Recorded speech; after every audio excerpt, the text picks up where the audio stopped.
Hi hello ನಮಸ್ಕಾರ welcome back to Sakshi kitchens and logs. ಎಲ್ಲರೂ ಹೇಗಿದ್ದೀರಾ? ಎಲ್ಲರೂ ಚೆನ್ನಾಗಿದ್ದೀರಾ ಅಂತ ಅಂದ್ಕೊಂಡಿದ್ದೀನಿ. ನಾನು ಸಹ ತುಂಬಾ ಚೆನ್ನಾಗಿದ್ದೀನಿ. ಹಾಗೆ ಇದು ಭಾನುವಾರ ಬೆಳಗ್ಗೆಯಿಂದ ಲಾಗ್ನ ಶುರು ಮಾಡ್ತಿದ್ದೀನಿ. ಹಾಗೆ ಇವತ್ತಿನ ಲಾಗಲ್ಲಿ ಸ್ಯಾಂಡ್ವಿಚ್ ರೆಸಿಪಿನ ತೋರಿಸ್ತಾ ಇದ್ದೀನಿ. ಹಾಗಾಗಿ ವಿಡಿಯೋನ ಎಲ್ಲೂ ಸಹ ಸ್ಕಿಪ್ ಮಾಡ್ದೇನೆ ಪೂರ್ತಿಯಾಗಿ ನೋಡಿ. ಇನ್ ಕೇಸ್ ಈ ವಿಡಿಯೋ ನಿಮ್ಗೆ ಏನಾದರೂ ಇಷ್ಟ ಆದರೆ ಪ್ಲೀಸ್ ಲೈಕ್ ಮಾಡಿ, ಶೇರ್ ಮಾಡಿ, ಕಾಮೆಂಟ್ ಮಾಡಿ. ಹಾಗೆ ಇನ್ನೂ ಯಾರು ನನ್ನ ಚಾನಲ್ನ ಸಬ್ಸ್ಕ್ರೈಬ್ ಮಾಡಿಲ್ಲ ಪ್ಲೀಸ್ ಸಬ್ಸ್ಕ್ರೈಬ್ ಮಾಡ್ಕೊಂಡು ನೋಡಿ. ನಿಮ್ದೊಂದು ಸಬ್ಸ್ಕ್ರೈಬು ನನಗೆ ತುಂಬಾ ಇಂಪಾರ್ಟೆಂಟ್ ಆಗುತ್ತೆ.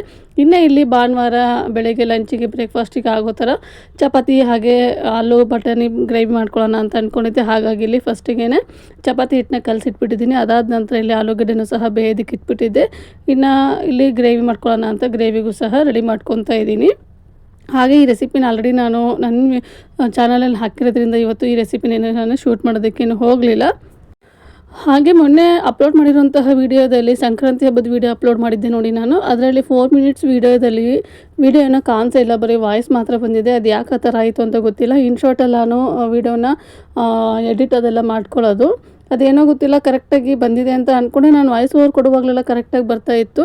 ಆ ವಾಯ್ಸ್ ಓವರ್ ಕೊಟ್ಟಾದಮೇಲೆ ನಾನು ಮತ್ತೆ ಡೌನ್ಲೋಡ್ ಇಟ್ಟಾಗ ಅಲ್ಲಿ 4 ಮಿನಿಟ್ಸ್ ವೀಡಿಯೋ ಏನಿದೆ ಅಲ್ವಾ, ಅದು ಪೂರ್ತಿಯಾಗಿ ಬ್ಲರ್ ಆಗಿ ಬಂದುಬಿಟ್ಟಿದೆ. ಹಾಗಾಗಿ ನಾನು ಮತ್ತೆ ವೀಡಿಯೋನ ಡಿಲೀಟ್ ಮಾಡಿ ಮತ್ತೆ ವಾಯ್ಸ್ ಓವರ್ ಕೊಟ್ಬಿಟ್ಟು ಅಪ್ಲೋಡ್ ಮಾಡೋಣ ಅಂದರೆ ಟೈಮ್ ಆಗಿಬಿಟ್ಟಿತ್ತು. ಹಾಗಾಗಿ ಏನೂ ಅಂದ್ಕೊಳ್ಳೋದಕ್ಕೆ ಹೋಗ್ಬಿಡಿ. ಬೇಕಾದರೆ ನಿಮಗೆ ಆ ವಿಡಿಯೋ ಇನ್ನೊಂದು ಸರಿ ಶೇರ್ ಮಾಡಿ ಅಂದರೆ ನಾನು ಇನ್ನೊಂದು ಸರಿ ಶೇರ್ ಮಾಡ್ತೀನಿ. ಇನ್ನು ಇಲ್ಲಿ ಗ್ರೇವಿ ಎಲ್ಲ ಮಾಡ್ಕೊಂಡಿದ್ದಾಯಿತು. ಹಾಗೆ ಸ್ನಾನ ಪೂಜೆನೆಲ್ಲ ಮುಗಿಸ್ಕೊಂಬಂದಿದ್ದಾಯಿತು. ಹಾಗೆ ಇವತ್ತು ಅಮಾವಾಸ್ಯೆ ಸಹ ಇತ್ತು. ಹಾಗಾಗಿ ಪೂಜೆನೂ ಸಹ ಮುಗಿಸ್ಕೊಂಡೆ. ಇನ್ನು ಹಾಗೆ ಪೂಜೆನೆಲ್ಲ ಮುಗಿಸ್ಕೊಂಡು ಇಲ್ಲಿ ಚಪಾತಿನೂ ಸಹ ಮಾಡ್ಕೊತಾ ಇದ್ದೀನಿ. ಹಾಗೆ ಆಲ್ರೆಡಿ ಟೈಮ್ 12 ಗಂಟೆ ಆಗಿಬಿಟ್ಟಿತ್ತು. ಲಂಚ್ ಟೈಮೇ ಆಗಿಬಿಟ್ಟಿತ್ತು. ಹಾಗಾಗಿ ಬೇಗ ಬ್ರೇಕ್ಫಾಸ್ಟು ಅಥವಾ ಲಂಚು ಎರಡನ್ನೂ ಒಟ್ಟಿಗೆ ಮುಗಿಸ್ಕೊಂಡು, ಇವತ್ತು ನನ್ನ ಮಕ್ಕಳು ಸ್ಕೂಲ್ ಇತ್ತು. ಹಾಗಾಗಿ ಸ್ಕೂಲಿಗೆ ಹೋಗಬೇಕಾಗಿತ್ತು. ಇವತ್ತು ಸ್ಕೂಲಲ್ಲಿ ಎಕ್ಸಿಬಿಷನ್ ಮಾಡ್ತಾಯಿದ್ದಾರೆ. ಹಾಗಾಗಿ ನಾನು ನನ್ನ ಹಸ್ಬೆಂಡು ಬೇಗ ಬ್ರೇಕ್ಫಾಸ್ಟ್ನ ಮುಗಿಸ್ಕೊಂಡು ಸ್ಕೂಲ್ ಎಕ್ಸಿಬಿಷನ್ ನೋಡೋದಕ್ಕೆ ಹೋಗೋಣ ಅಂತ ಅಂದ್ಕೊಂಡಿದ್ದೀವಿ. ಇನ್ನು ಪ್ರತಿ ವರ್ಷ ಫ್ರೈಡೇ ಅಥವಾ ಸ್ಯಾಟರ್ಡೇ ಸ್ಕೂಲ್ ಎಕ್ಸಿಬಿಷನ್ನ ಇಡೋರು, ಆದರೆ ಈ ವರ್ಷ ಸಂಡೇ ಇಟ್ಟಿದ್ದಾರೆ.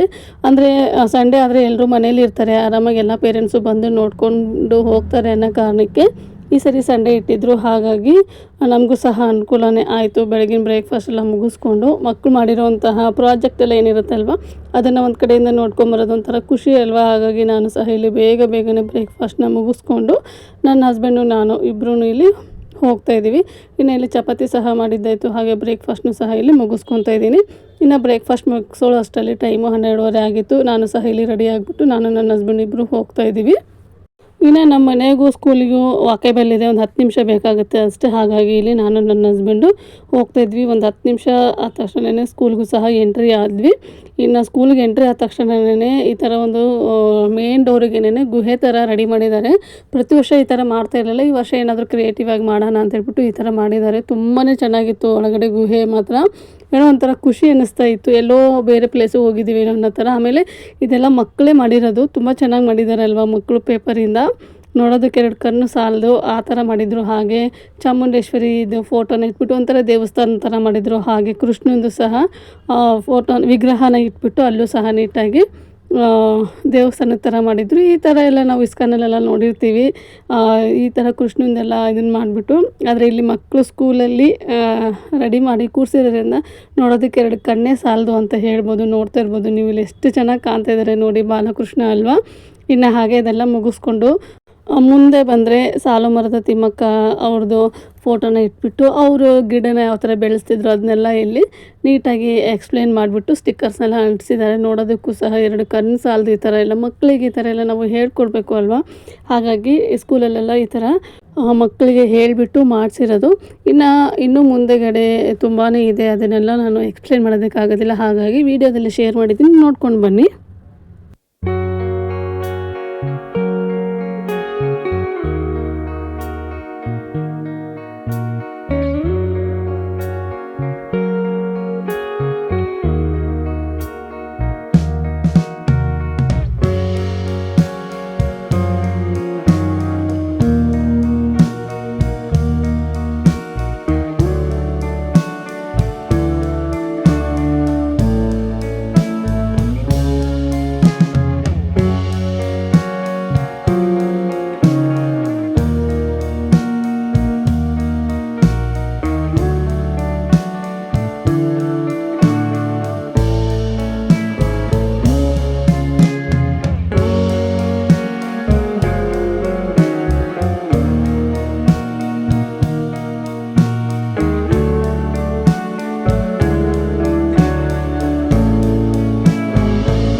ತುಂಬ ಇಂಪಾರ್ಟೆಂಟ್.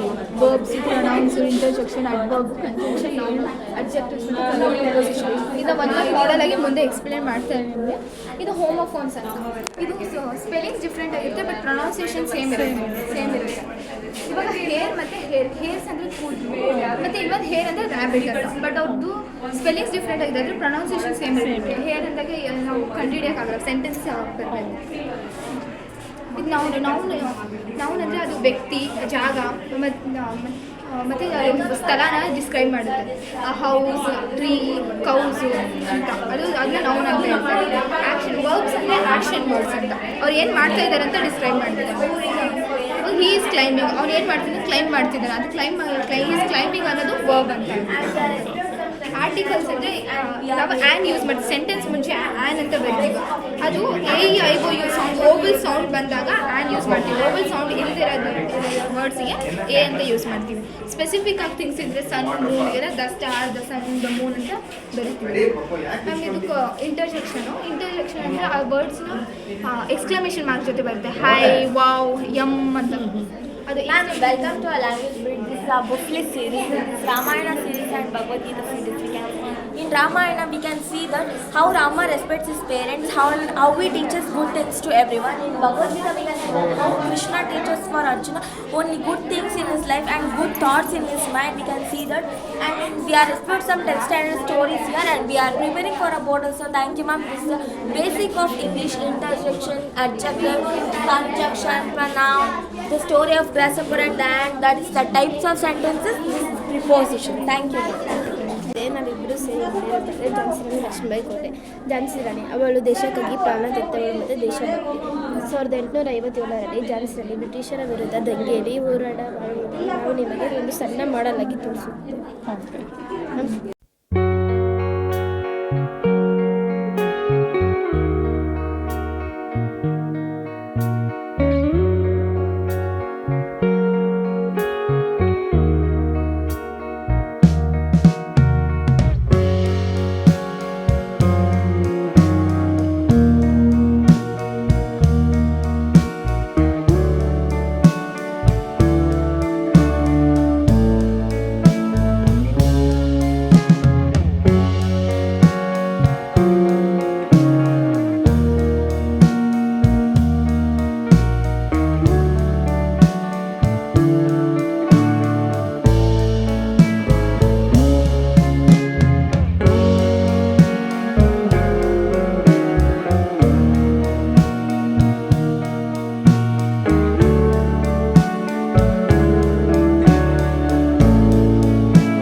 ಎಲ್ಲದನ್ನೂ ನೋಡಿಕೊಂಡು ಟೆರೆಸಿಗೆ ಬಂದ್ವಿ. ಟೆರೆಸಿಗೆ ಬಂದರೆ ಇಲ್ಲಿ ಮಕ್ಕಳೇ ಪ್ರಿಪೇರ್ ಮಾಡ್ತಾಯಿದ್ರು ಸ್ನ್ಯಾಕ್ಸ್ನೆಲ್ಲ.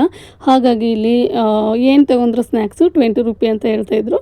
ಹಾಗಾಗಿ 20 ರೂಪಿನ ಕೊಟ್ಬಿಟ್ಟು ನಮಗೇನು ಸ್ನ್ಯಾಕ್ಸ್ ಬೇಕು ನೋಡಿ ಅದನ್ನು ತಿಂತಾಯಿದ್ವಿ. ಇನ್ನು ಹಾಗೆ ಅದೆಲ್ಲ ಮುಗಿಸ್ಕೊಂಡು ಕೆಳಗಡೆ ಬಂದೆ. ಕುಂಬಾರರನ್ನು ಸಹ ಕರೆಸಿದ್ರು. ಇದೆಲ್ಲ ನೋಡೋದಕ್ಕೆ ತುಂಬಾ ಖುಷಿಯಾಗುತ್ತೆ ಅಲ್ವಾ. ಹಾಗೆ ಇವಾಗಿನ ಮಕ್ಕಳಿಗೆ ಇದೆಲ್ಲ ನೋಡೋದಕ್ಕೆ ಸಿಗೋದೇ ಇಲ್ಲ. ಹಾಗಾಗಿ ಸ್ಕೂಲವರು ಕರೆಸಿದ್ರಂತೆ.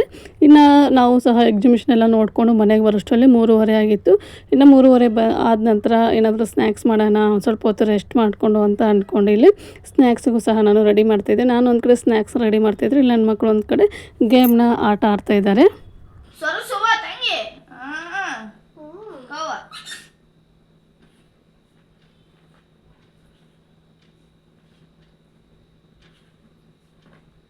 ಹಾಗೆ ನೀವು ಈ ಥರ ಆಟ ಯಾವತ್ತಾದರೂ ಆಡಿದ್ದೀರಾ ಅಂತ ನನಗೆ ಕಾಮೆಂಟ್ ಸೆಕ್ಷನಲ್ಲಿ ಕಾಮೆಂಟ್ ಮಾಡಿ ತಿಳಿಸಿ.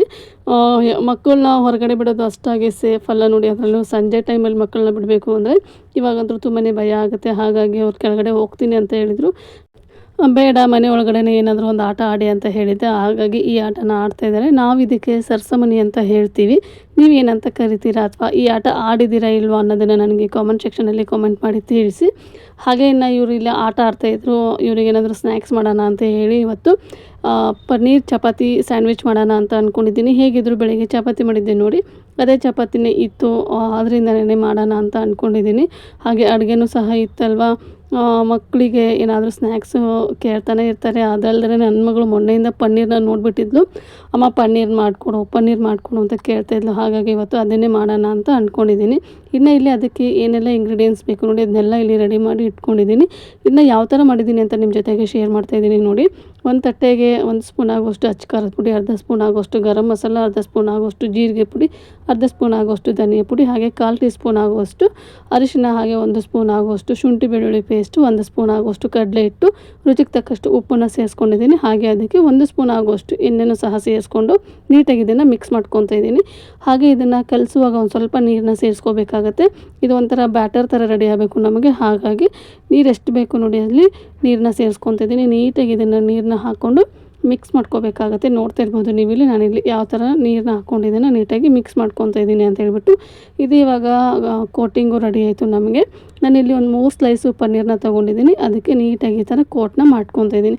ಈ ಥರ ನಾವು ಪನ್ನೀರನ್ನ ಕೋಟ್ ಮಾಡಿ ಫ್ರೈ ಮಾಡಿ ಹಾಕ್ಕೊಳ್ಳೋದ್ರಿಂದ ತುಂಬ ಟೇಸ್ಟ್ ಕೊಡ್ತಾ ಇರುತ್ತೆ. ಹಾಗಾಗಿ ನನ್ನ ಮಗಳು ಮೊನ್ನೆಯಿಂದ ಕೇಳ್ತಾನೆ ಇದ್ಲು, ಅದು ಪನ್ನೀರನ್ನ ನೋಡಿಬಿಟ್ಟಿದ್ದಾಳೆ, ಇದರಿಂದ ಏನಾದರೂ ಮಾಡಿಕೊಡು ಅಂತ ಕೇಳ್ತಾ ಇದ್ಲು. ಹಾಗಾಗಿ ಇವತ್ತು ಇದನ್ನೇ ಮಾಡಿಕೊಡೋಣ ಅಂತ ಅಂದ್ಕೊಂಡು ರೆಡಿ ಮಾಡ್ತಾಯಿದ್ದೀನಿ. ಹಾಗೆ ಇಲ್ಲಿ 3 ಸ್ಲೈಸು ಪನ್ನೀರಿಗೂ ನಾನು ಇದೇ ಥರನೇ ನೀಟಾಗಿ ಕೋಟ್ ಮಾಡಿ ಇಟ್ಕೊಂಡಿದ್ದೀನಿ. ನೀವು ನೋಡ್ತಾ ಇರ್ಬೋದು ಇಲ್ಲಿ. ಹಾಗೆ ಇದನ್ನು ನೀವು ಏನಾದರೂ ಸಂಜೆ ಮಾಡ್ತೀನಿ ಅಂದರೆ ಮಧ್ಯಾಹ್ನ ಇದನ್ನು ನೀಟಾಗಿ ಈ ಥರ ಮ್ಯಾಗಿನೇಟ್ ಮಾಡೋದಕ್ಕೂ ಸಹ ಇಟ್ಕೋಬೋದು. ನಾನಿಲ್ಲಿ ದಿಢೀರಾಗಿ ಮಾಡ್ತಾ ಇರೋದ್ರಿಂದ ಮ್ಯಾಗಿನೇಟ್ ಏನು ಮಾಡೋದಕ್ಕೇನು ಹೋಗಲಿಲ್ಲ. ಹಾಗೆಯೇ ಡೈರೆಕ್ಟಾಗಿ ಇದನ್ನು ಇವಾಗ ರೋಸ್ಟ್ ಮಾಡ್ಕೊತಾ ಇದ್ದೀನಿ. ಇಲ್ಲಿ ಸ್ಟವ್ ಆನ್ ಮಾಡಿ ಒಂದು ದೋಸೆ ಪ್ಯಾನ್ ಇಟ್ಕೊಂಡಿದ್ದೀನಿ. ಅದಕ್ಕೆ 1.5 ಸ್ಪೂನ್ ಆಗುವಷ್ಟು ಎಣ್ಣೆನ ಸೇರಿಸ್ಕೊಂಡು ನೀಟಾಗಿ ಅದನ್ನು ಸ್ಪ್ರೆಡ್ ಮಾಡ್ಕೊತಾ ಇದ್ದೀನಿ. ನಾನಿಲ್ಲಿ 3 ಒಂದೇ ಸಾರಿಗೆನೇ ರೋಸ್ಟ್ ಮಾಡ್ಕೊತಾ ಇರೋದ್ರಿಂದ ಸ್ವಲ್ಪ ಎಣ್ಣೆನ ಜಾಸ್ತಿ ಹಾಕ್ಕೊಂಡಿದ್ದೀನಿ. ಇನ್ನು ಇಲ್ಲಿ 3 ಪನ್ನೀರ್ ಸ್ಲೈಸ್ ಏನಿತ್ತಲ್ವ ಅದನ್ನು ಒಂದೊಂದಾಗಿ ನೀಟಾಗಿ ತವಾ ಮೇಲೆ ಇಟ್ಕೊತೀನಿ. ತವಾ ಒಂದು ಸ್ವಲ್ಪ ಬಿಸಿ ಆಗಬೇಕು. ಅದಾದ ನಂತರ ಇಟ್ಕೊಳ್ಳಿ. ಆವಾಗ ತಳಕ್ಕೆ ಅಂಟ್ಕೊಳ್ಳೋದಿಲ್ಲ. ತವಕ್ಕೆ ನಾವೇನು ಬ್ಯಾಟರ್ನ ಮಾಡಿದ್ದೀವಲ್ವ ಅದು ಅಂಟ್ಕೊಳ್ಳೋದಿಲ್ಲ. ಹಾಗಾಗಿ 3 ಸಹ ಇಲ್ಲಿ ನಾನು ಒಂದ್ರ ಪಕ್ಕ ಒಂದರಂತೆ ಇಲ್ಲಿ ನೀಟಾಗಿ ಜೋಡಿಸಿ ಇಟ್ಕೊಂಡಿದ್ದೀನಿ. ಇನ್ನು ಎಕ್ಸ್ಟ್ರಾ ಏನು ಬ್ಯಾಟರ್ ಇತ್ತಲ್ವ ಅದನ್ನು ಮೇಲ್ಗಡೆ ಈ ಥರ ನಾವು ಅಪ್ಲೈ ಮಾಡಿಕೊಂಡ್ರೆ ಸಾಕಾಗುತ್ತೆ. 1-2 ನಿಮಿಷ ಇದನ್ನು ಇದೇ ಥರನೇ ನಾವು ರೋಸ್ಟ್ ಮಾಡ್ಕೋಬೇಕಾಗುತ್ತೆ. ಬೇಕಾದರೆ ಇನ್ನೊಂದು ಸ್ವಲ್ಪ ಎಣ್ಣೆನೂ ಸಹ ನೀವು ಹಾಕ್ಕೋಬೋದು. ಇಲ್ಲಿ ಎಣ್ಣೆ ಬೇಡ ಅಂದರೆ ನೀವು ಬೆಣ್ಣೆಯಲ್ಲೂ ಸಹ ನೀವು ರೋಸ್ಟ್ ಮಾಡ್ಕೋಬೋದು. ನಾನೇನು ಬೆಣ್ಣೆಯನ್ನು ಹಾಕೋದಕ್ಕೇನು ಹೋಗಲಿಲ್ಲ. ಇನ್ನು ಇದು ಒಂದು ಸೈಡು ನೀಟಾಗಿ ರೋಸ್ಟ್ ಆಯಿತು. ಅದನ್ನು ನಿಧಾನಕ್ಕೆ ಇಲ್ಲಿ ಟರ್ನ್ ಮಾಡ್ಕೊತಿದ್ದೀನಿ. ಯಾಕಂದರೆ ಪನ್ನೀರು ಸಾಫ್ಟ್ ಇರೋದ್ರಿಂದ ನಿಧಾನಕ್ಕೆ ನಾವಿಲ್ಲಿ ಟರ್ನ್ ಮಾಡ್ಕೋಬೇಕಾಗುತ್ತೆ. ಹಾಗಾಗಿ ಇನ್ನು ಒಂದು ಸೈಡು ಸಹ ನೀಟಾಗಿದ್ದು ರೋಸ್ಟ್ ಆಗಿದ್ದು ನೀವು ನೋಡ್ತಿರ್ಬೋದು ಯಾವ ಥರ ಕಾಣ್ತಾ ಇದೆ ಅಂತ ಹೇಳ್ಬಿಟ್ಟು. ಇನ್ನು ಇದೇ ಥರನೇ 3 ಸಹ ನಾನು ನೀಟಾಗಿ ರೋಸ್ಟ್ ಮಾಡಿಕೊಂಡು ಇನ್ನೊಂದು ಸೈಡು ಸಹ 2 ನಿಮಿಷ ನೀಟಾಗಿ ಬೇಯಿಸ್ಕೊತೀನಿ ಇದನ್ನು. ಇನ್ನು ಹಾಗೆ 2 ನಿಮಿಷ ಆದ ನಂತರ ಅದನ್ನು ಸಹ ಇಲ್ಲಿ ನೀಟಾಗಿ ಟರ್ನ್ ಮಾಡ್ಕೊತಿದ್ದೀನಿ. ಹಾಗೆ ಕಲರು ಸಹ ನೋಡಿ ಯಾವ ಥರ ಚೇಂಜ್ ಆಗಿದೆ ಅಂತ ಹೇಳ್ಬಿಟ್ಟು ತುಂಬಾ ಚೆನ್ನಾಗಿ ಕಾಣ್ತಾ ಇತ್ತು. ಹಾಗೆ ನೀವು ಇದೇ ಮಸಾಲನ ಹಾಕ್ಬಿಟ್ಟು ಈ ಥರ ರೋಸ್ಟ್ ಮಾಡಿಕೊಂಡು ಇದಕ್ಕೆ ಮೇಲ್ಗಡೆ ಒಂದು ಸ್ವಲ್ಪ ಲಿಂಬೆಹಣ್ಣು ಹಾಗೆ ಈರುಳ್ಳಿನ ಇಟ್ಕೊಂಡು ಸಹ ನೀವು ಹಾಗೆಯೇ ತಿನ್ಬೋದು. ಅದು ಸಹ ತುಂಬಾ ಚೆನ್ನಾಗಿರುತ್ತೆ. ಇನ್ನು ಇದು 3 ಸಹ ರೆಡಿಯಾಗಿತ್ತು. ಹಾಗಾಗಿ ಇದನ್ನು ನಾನು ಒಂದು ಪ್ಲೇಟಿಗೆ ತೆಗಿತಾ ಇದ್ದೀನಿ. ಇನ್ನು ನೋಡ್ತಾ ಇರ್ಬೋದು ನೀವು ಎಷ್ಟು ಚೆನ್ನಾಗಿ ಕಾಣ್ತಾ ಇತ್ತು ಅಂದರೆ ಸ್ಮೆಲ್ಲು ಸಹ ತುಂಬ ಚೆನ್ನಾಗಿ ಬರ್ತಾಯಿತ್ತು. ಇನ್ನು ಹಾಗೆ ಇದನ್ನ ಪಕ್ಕಕ್ಕೆ ಇಟ್ಬಿಟ್ಟು ಚಪಾತಿ ಏನು ನಾನು ರೆಡಿ ಮಾಡಿ ಇಟ್ಕೊಂಡಿದ್ದೆ ನೋಡಿ ಅದನ್ನು ಇಲ್ಲಿ ತೊಗೊಂಡಿದ್ದೀನಿ. ಹಾಗೆ ಮಧ್ಯದಲ್ಲಿ ನಾನು ಕಟ್ ಮಾಡ್ಕೊತಿದ್ದೀನಿ. ಪೂರ್ತಿಯಾಗಿ ಕಟ್ ಮಾಡ್ಕೋಬಾರ್ದು, ಒಂದು ಸೈಡ್ ಮಾತ್ರ ಮಿಡಲಲ್ಲಿ ಕಟ್ ಮಾಡ್ಕೋಬೇಕಾಗುತ್ತೆ. ನಾನು ನಿಮಗೆ ತೋರಿಸ್ತಾ ಇದ್ದೀನಿ ನೋಡಿ ಯಾವ ಥರ ಕಟ್ ಮಾಡ್ಕೊಂಡಿದ್ದೀನಿ ಅಂತ. ಈ ಥರ ಕಟ್ ಮಾಡಿಕೊಂಡು ನಮಗೆ ಈ ಥರ ಫೋಲ್ಡಿಂಗ್ ಮಾಡ್ಕೋಬೇಕಾಗುತ್ತೆ. ಹಾಗಾಗಿ ನಾನಿಲ್ಲಿ ತೋರಿಸ್ತಾ ಇದ್ದೀನಿ. ಇನ್ನು ಒಂದು ಸೈಡ್ ನಾನು ಗ್ರೀನ್ ಚಟ್ನಿ ಹಾಕ್ಕೊತಿದ್ದೀನಿ. ಅರ್ಧ ಚಪಾತಿ ಒಂದು ಸೈಡ್ ಇರುತ್ತಲ್ವ, ಅದಕ್ಕೆ ಪೂರ್ತಿಯಾಗಿ ಇಲ್ಲಿ ಗ್ರೀನ್ ಚಟ್ನಿನ ಸೇರಿಸ್ಕೊತಿದ್ದೀನಿ. ನಿಮ್ಮ ಹತ್ರ ಗ್ರೀನ್ ಚಟ್ನಿ ಇಲ್ಲ ಅಂದರೆ ನೀವು ಸೆಜ್ವಾನ್ ಸಾಸು ಸಹ ಹಾಕ್ಕೋಬೋದು, ಇಲ್ಲಾಂದರೆ ಮಯೋನಿಸು ಸಹ ನೀವು ಹಾಕ್ಕೋಬೋದು. ನನ್ನ ಹತ್ರ ಗ್ರೀನ್ ಚಟ್ನಿ ಇತ್ತು ಅಂತೇಳ್ಬಿಟ್ಟು ನಾನಿಲ್ಲಿ ಗ್ರೀನ್ ಚಟ್ನಿನ ಸೇರಿಸ್ಕೊತಿದ್ದೀನಿ. ಹಾಗೆ ಅದೇ ಥರನೇ ಇನ್ನೊಂದು ಸೈಡು ಸಹ ಟೊಮೆಟೊ ಕೆಚಪ್ನ ಸೇರಿಸ್ಕೊತಾ ಇದ್ದೀನಿ. ನೀವು ಟೊಮೆಟೊ ಕೆಚಪ್ಪು ಹಾಗೆ ಸೆಜ್ವಾನ್ ಸಾಸು ಎರಡೂ ಒಂದಕ್ಕೆ ಮಿಕ್ಸ್ ಮಾಡಿಕೊಂಡು ಸಹ ಸೇರಿಸ್ಕೋಬೋದು. ನಮ್ಮ ಮನೇಲಿ ಸೆಜ್ವಾನ್ ಸಾಸ್ ಅಷ್ಟಾಗಿ ಇಷ್ಟಪಡಲ್ಲ, ಹಾಗಾಗಿ ನಾನಿಲ್ಲಿ ಸೇರಿಸ್ಕೊಳ್ಳೋದಕ್ಕೇನು ಹೋಗಿಲ್ಲ. ಮಯೋನಿ ಸಾಸ್ ಇದ್ದರೆ ಅದನ್ನು ಸೇರಿಸ್ಕೊಳ್ಳಿ, ತುಂಬ ರುಚಿ ಕೊಡ್ತಾ ಇರುತ್ತೆ. ನನ್ನ ಹತ್ರ ಎರಡೂ ಸಾಸ್ ಇರಲಿಲ್ಲ, ಹಾಗಾಗಿ ನಾನಿಲ್ಲಿ ಸೇರಿಸ್ಕೊಳ್ಳೋದಕ್ಕೇನು ಹೋಗಲಿಲ್ಲ. ಇನ್ನು ಟೊಮೆಟೊ ಕೆಚಪ್ನ ಸೇರಿಸ್ಕೊಂಡು ನೀಟಾಗಿ ಅದನ್ನು ಸ್ಪ್ರೆಡ್ ಮಾಡ್ಕೊತಾ ಇದ್ದೀನಿ. ಹಾಗೆ ಇನ್ನು ಒಂದು ಸೈಡು ನಾವೇನು ಪನ್ನೀರ್ನ ರೋಸ್ಟ್ ಮಾಡಿದ್ದೀವಲ್ಲ ಅದನ್ನು ಇಟ್ಕೊತಾ ಇದ್ದೀನಿ. ನಿಮಗೆ ಈ ಥರ ಪೂರ್ತಿಯಾಗಿ ಸ್ಲೈಸ್ ಇಡೋದು ಬೇಡ ಅಂದರೆ ನೀವು ಇಲ್ಲಿ ಕಟ್ ಮಾಡಿನೂ ಸಹ ಇಟ್ಕೋಬೋದು. ನಾನಿಲ್ಲಿ 3 ಜನಕ್ಕೆ ಮಾಡ್ತಿರೋದ್ರಿಂದ ಒಂದು ಸ್ಲೈಸ್ ಆಗಿ ಇಟ್ಕೊತಾ ಇದ್ದೀನಿ. ಹಾಗೆ ಪಕ್ಕದಲ್ಲೇ ಇನ್ನೊಂದು ಭಾಗ ಏನಿದೆಯಲ್ಲ ಅಲ್ಲಿ ಈ ಥರ ಕಟ್ ಮಾಡಿ ಇಟ್ಕೊಂಡಿರೋಂತಹ ಈರುಳ್ಳಿ ಹಾಗೆ ಟೊಮೆಟೊ ಹಾಗೆ ಸೌತೆಕಾಯಿನೂ ಸಹ ನಾನು ಇಟ್ಕೊತಾ ಇದ್ದೀನಿ. ನಿಮಗೆ ಯಾವ ತರಕಾರಿ ಬೇಕು ನೋಡಿ ಆ ತರಕಾರಿನ ನೀವು ಹಾಕೋಬೋದು. ಬೀಟ್ರೋಟ್ನ ಒಂದು ಸ್ವಲ್ಪ ಬೇಯಿಸ್ಬಿಟ್ಟು ಸ್ಲೈಸಾಗಿ ಕಟ್ ಮಾಡಿ ಸಹ ನೀವು ಇಟ್ಕೋಬೋದು. ಹಾಗೆ ಆಲೂಗಡ್ಡೆನೂ ಸಹ ನೀವು ಬೇಯಿಸ್ಬಿಟ್ಟು ಸ್ಲೈಸಾಗಿ ಕಟ್ ಮಾಡಿನೂ ಸಹ ನೀವು ಇದಕ್ಕೆ ಹಾಕೋಬೋದು, ತುಂಬ ಚೆನ್ನಾಗಿರುತ್ತೆ. ಏನು ಬೇಡ ಅಂದರೆ ನೀವು ಕ್ಯಾಬೇಜನ್ನು ಸಹ ಸೇರಿಸ್ಕೋಬೋದು, ಅದು ಸಹ ಚೆನ್ನಾಗಿರುತ್ತೆ. ನನ್ನ ಹತ್ರ ಇದು 3 ತರಕಾರಿ ಇತ್ತು ಅಂತ ಹೇಳಿ ನಾನು ಇದನ್ನು ಸೇರಿಸ್ಕೊತಿದ್ದೀನಿ. ಹಾಗೆ ಚೀಸ್ ಬೇಕಾದರೆ ನೀವು ಚೀಸನ್ನು ಸೇರಿಸ್ಕೋಬೋದು. ನನ್ನ ಹತ್ರ ಚೀಸ್ ಇರಲಿಲ್ಲ, ಹಾಗಾಗಿ ನಾನು ಒಂದು ಸೈಡಿಗೆ ಈ ಥರ ಚಿಪ್ಸ್ನ ಸೇರಿಸ್ಕೊತಿದ್ದೀನಿ. ಇದು ಸಹ ತುಂಬಾ ಚೆನ್ನಾಗಿರುತ್ತೆ. ಅದನ್ನೆಲ್ಲ ನಾವು ಬೇಯಿಸ್ತೀವಲ್ವ, ಅದಾದ ನಂತರ ತಿನ್ನುವಾಗ ಕ್ರಿಸ್ಪಿಯಾಗಿ ಬರ್ತಾ ಇರುತ್ತೆ. ಹಾಗಾಗಿ ನಾನಿಲ್ಲಿ ಚಿಪ್ಸ್ನ ಸೇರಿಸ್ಕೊತಿದ್ದೀನಿ. ಅದಕ್ಕೂ ಸಹ ಮೇಲೆಗಡೆ ಈರುಳ್ಳಿನ ಹಾಕ್ಕೊತಾ ಇದ್ದೀನಿ. ಹಾಕ್ಕೊಂಡು ಇನ್ನು ಇದನ್ನು ನಾವು ನೀಟಾಗಿ ಫೋಲ್ಡ್ ಮಾಡ್ಕೋಬೇಕಾಗುತ್ತೆ. ನಿಮಗೆ ಇಲ್ಲಿ ಇನ್ನೊಂದು ಪಾರ್ಟ್ ಖಾಲಿ ಇದೆ ಅಲ್ವಾ, ಏನಾದರೂ ಚೀಸ್ ಇದ್ದರೆ ಆ ಪಾರ್ಟಿಗೆ ನೀವು ಚೀಸನ್ನು ಸಹ ಸೇರಿಸ್ಕೋಬೋದು. ನಾನು ಸಿಂಪಲ್ಲಾಗಿ ಮನೇಲಿರುವಂತಹ ಪದಾರ್ಥನ ಬಳಸ್ಕೊಂಡು ಮಾಡ್ತಿರೋದ್ರಿಂದ ಇಷ್ಟೇ ಸಾಕಾಗುತ್ತೆ. ಇನ್ನು ಇದನ್ನು ಟ್ರಯಾಂಗಲ್ ಶೇಪಲ್ಲಿ ನೀಟಾಗಿ ಫೋಲ್ಡ್ ಮಾಡ್ಕೋಬೇಕಾಗುತ್ತೆ. ನಾನು ನಿಮಗೆ ತೋರಿಸ್ತಿದ್ದೀನಿ ನೋಡಿ ಯಾವ ಥರ ಫೋಲ್ಡ್ ಮಾಡ್ಕೋಬೇಕು ಅಂತ ಹೇಳಿ. ಈ ಥರ ಫೋಲ್ಡ್ ಮಾಡ್ಕೊಳ್ಳಿ. ಹಾಗೆ ನೋಡ್ತಾ ಇರ್ಬೋದು ನೀವು, ನೋಡೋದಕ್ಕೆ ಎಷ್ಟು ಚೆನ್ನಾಗಿ ಕಾಣ್ತಾ ಇದೆ ಅಲ್ವಾ. ಇನ್ನು ಇದನ್ನು ನಾವು ಮತ್ತೆ ಒಂದ್ಸರಿ ರೋಸ್ಟ್ ಮಾಡ್ಕೋಬೇಕಾಗುತ್ತೆ. ಹಾಗಾಗಿ ಪ್ಯಾನ್ ಇಟ್ಕೊಂಡಿದ್ದೀನಿ. ಪ್ಯಾನಿಗೆ ಒಂದು ಅರ್ಧ ಸ್ಪೂನ್ ಆಗುವಷ್ಟು ಬೆಣ್ಣೆನ ಹಾಕ್ಕೊತಾ ಇದ್ದೀನಿ. ನಾನಿಲ್ಲಿ ಪನ್ನೀರ್ನ ರೋಸ್ಟ್ ಮಾಡೋದಕ್ಕೆ ಬೆಣ್ಣೆ ಹಾಕ್ಕೊಳ್ಳಿಲ್ಲ, ಹಾಗಾಗಿ ಇಲ್ಲಿ ಚಪಾತಿನ ರೋಸ್ಟ್ ಮಾಡೋದಕ್ಕೆ ಬೆಣ್ಣೆನ ಸೇರಿಸ್ಕೊತಾ ಇದ್ದೀನಿ. ನಿಮ್ಮ ಹತ್ರ ಏನಾದರೂ ಸ್ಯಾಂಡ್ವಿಚ್ ಮೇಕರ್ ಇದ್ದರೆ ಸ್ಯಾಂಡ್ವಿಚ್ ಮೇಕರಲ್ಲೂ ಸಹ ಇದನ್ನು ಮಾಡ್ಕೋಬೋದು. ನನ್ನ ಹತ್ರ ಸ್ಯಾಂಡ್ವಿಚ್ ಮೇಕರ್ ಇರಲಿಲ್ಲ, ಹಾಗಾಗಿ ನಾನು ಈ ಥರ ತವಾದ ಮೇಲೇ ಮಾಡ್ಕೊತಿದ್ದೀನಿ. ಸ್ಯಾಂಡ್ವಿಚ್ ಮೇಕರ್ ಇದ್ದರೆ ಸ್ಯಾಂಡ್ವಿಚ್ ಮೇಕರಲ್ಲಿ ಮಾಡ್ಕೊಳ್ಳಿ, ತುಂಬ ಚೆನ್ನಾಗಿ ಕ್ರಿಸ್ಪಿಯಾಗಿ ಬರುತ್ತೆ. ಹಾಗೆ ಅದರದ್ದು ಲೈನ್ಸ್ ಎಲ್ಲ ಇರುತ್ತಲ್ವ, ಅದ್ರ ಮೇಲೆ ನೀಟಾಗಿ ಚಪಾತಿ ಮೇಲೆ ಲೈನ್ಸ್ ಎಲ್ಲ ಬಿದ್ದಾಗ ನೋಡೋದಕ್ಕೂ ಸಹ ತುಂಬ ಚೆನ್ನಾಗಿರುತ್ತೆ. ಹಾಗೆ ತಿನ್ನೋದಕ್ಕೂ ಸಹ ತುಂಬ ಚೆನ್ನಾಗಿರುತ್ತೆ. ಎಲ್ಲರ ಮನೇಲೂ ಸ್ಯಾಂಡ್ವಿಚ್ ಮೇಕರ್ ಇರೋದಿಲ್ಲ ನೋಡಿ, ಹಾಗಾಗಿ ನಾನು ಈ ಥರ ತೋರಿಸ್ತಾ ಇದ್ದೀನಿ. ಇನ್ನು ಇದು ಒಂದು ಸೈಡು ನೀಟಾಗಿ ರೋಸ್ಟ್ ಆಯಿತು, ಇನ್ನೊಂದು ಸೈಡು ಸಹ ಅದೇ ಥರನೇ ಇದನ್ನು ಈ ಥರ ರೋಸ್ಟ್ ಮಾಡ್ಕೊತಿದ್ದೀನಿ. ಹಾಗೆ ನೋಡ್ತಾ ಇರ್ಬೋದು ನೀವು ಮೇಲುಗಡೆ ಯಾವ ಥರ ಇದು ಕಲರ್ ಚೇಂಜ್ ಆಗಿದೆ ಅಂತ ಹೇಳ್ಬಿಟ್ಟು. ಈ ಥರ ಆದರೆ ಕ್ರಿಸ್ಪಿಯಾಗಿಯೂ ಸಹ ಇರುತ್ತೆ, ತಿನ್ನುವಾಗ ತುಂಬ ರುಚಿ ಕೊಡ್ತಾ ಇರುತ್ತೆ. ಹಾಗೆ ಇನ್ನೊಂದು ಸೈಡು ಸಹ ಇದನ್ನು ಈ ಥರ ನಾವು ಪ್ರೆಸ್ ಮಾಡಿ ಇದನ್ನು ರೋಸ್ಟ್ ಮಾಡ್ಕೋಬೇಕಾಗುತ್ತೆ. ಒಳಗಡೆದೇ ನಮಗೆ ಬೇಯೋ ಅವಶ್ಯಕತೆ ಏನಿರಲ್ಲ, ಯಾಕಂದರೆ ತರಕಾರಿ ಎಲ್ಲ ಹಾಕಿದ್ದೀವಲ್ವ, ಅದು ಹಸಿಯಾಗಿದ್ರೂ ಪರವಾಗಿಲ್ಲ, ತುಂಬ ಚೆನ್ನಾಗಿ ಕೊಡ್ತಾ ಇರುತ್ತೆ. ಹಾಗಾಗಿ ಇನ್ನು ಇದನ್ನು ಈ ಥರ ಎಡ್ಜಸ್ಸಿಗೂ ಸಹ ನಾನು ನೀಟಾಗಿ ಇದನ್ನು ರೋಸ್ಟ್ ಮಾಡ್ಕೊತಾ ಇದ್ದೀನಿ. ಈ ಥರ ರೋಸ್ಟ್ ಮಾಡ್ಕೊಂಬಿಟ್ರೆ ಸಕ್ಕ ಟೇಸ್ಟಿಯಾಗಿರುವಂತಹ ಸ್ಯಾಂಡ್ವಿಚ್ಚು ರೆಡಿನೇ ಆಗೋಯ್ತು. ಸೂಪರಾಗಿರುತ್ತೆ. ಹಾಗೆ ನೋಡೋದಕ್ಕೂ ಸಹ ತುಂಬ ಚೆನ್ನಾಗಿರುತ್ತೆ, ಹಾಗೆ ತಿನ್ನೋದಕ್ಕೂ ಸಹ ತುಂಬ ಚೆನ್ನಾಗಿರುತ್ತೆ. ಮಕ್ಕಳೇನಾದರೂ ಫಟಾಫಟ್ ಅಂತ ಕೇಳಿದಾಗ ನೀವು ಈ ಥರ ಹೇಗಿದ್ರು ಚಪಾತಿ ಮಾಡಿರ್ತೀರಲ್ವ, ನಾನು ಹಾಕಿರೋಂತಹ ಇಂಗ್ರೀಡಿಯೆಂಟ್ಸ್ನೇ ಹಾಕಿ ಮಾಡಿಕೊಡ್ಬೇಕು ಅಂತೇನಿಲ್ಲ. ನಿಮ್ಗೆ ಯಾವ ಥರ ಬೇಕು ನೋಡಿ ಇಂಗ್ರೀಡಿಯೆಂಟ್ಸು, ಅದನ್ನು ನೀವು ಹಾಕಿ ಮಾಡಿಕೊಡ್ಬೋದು, ತುಂಬಾ ಚೆನ್ನಾಗಿರುತ್ತೆ. ಇನ್ನು ಇಲ್ಲಿ 3 ಜನಕ್ಕೂ ಸಹ ಸ್ಯಾಂಡ್ವಿಚ್ನ ಮಾಡಿಕೊಂಡು ಟೇಸ್ಟ್ ಮಾಡ್ತಾಯಿದ್ದೀವಿ. ಸೂಪರ್ ಟೇಸ್ಟಿಯಾಗಿತ್ತು. ಒಂದ್ಸರಿ ಮನೇಲಿ ಚಪಾತಿ ಮಿಕ್ಕಿದಾಗ ನೀವು ಈ ಥರ ಸ್ಯಾಂಡ್ವಿಚ್ನ ಮಾಡಿ ಕೊಡಿ. ಚಪಾತಿ ಸ್ಯಾಂಡ್ವಿಚ್ಚು ಮಕ್ಳಿಗೂ ಇಷ್ಟ ಆಗುತ್ತೆ. ಯಾವಾಗಲೂ ಬ್ರೆಡ್ ಹಾಕ್ಬಿಟ್ಟು ಸ್ಯಾಂಡ್ವಿಚ್ನ ಮಾಡಿರ್ತೀವಿ, ಒಂದ್ಸರಿ ಈ ಥರನೂ ಸಹ ನೀವು ಟ್ರೈ ಮಾಡಿ. ಇನ್ನು ಇಲ್ಲಿ ಬಿಗ್ ಬಾಸ್ನ ನೋಡಿಕೊಂಡು ಮಕ್ಕಳು ಸಹ ನಾನು ಮಾಡಿಕೊಟ್ಟಿರೋಂತಹ ಸ್ಯಾಂಡ್ವಿಚ್ನ ತಿಂತಾಯಿದ್ರು, ತುಂಬ ಚೆನ್ನಾಗಿದೆ ಅಂತ ಹೇಳ್ತಾಯಿದ್ರು. ಹಾಗೆ ನಾನು ಸಹ ಇಲ್ಲಿ ಸ್ಯಾಂಡ್ವಿಚ್ನ ಟೇಸ್ಟ್ ಮಾಡ್ತಾಯಿದ್ದೀನಿ. ಇದಾಗಿತ್ತು ಇವತ್ತಿನ ನನ್ನ ವ್ಲಾಗ್. ಮತ್ತೆ ಸಿಗ್ತೀನಿ ಇನ್ನೊಂದು ವಿಡಿಯೋದಲ್ಲಿ. Thank you.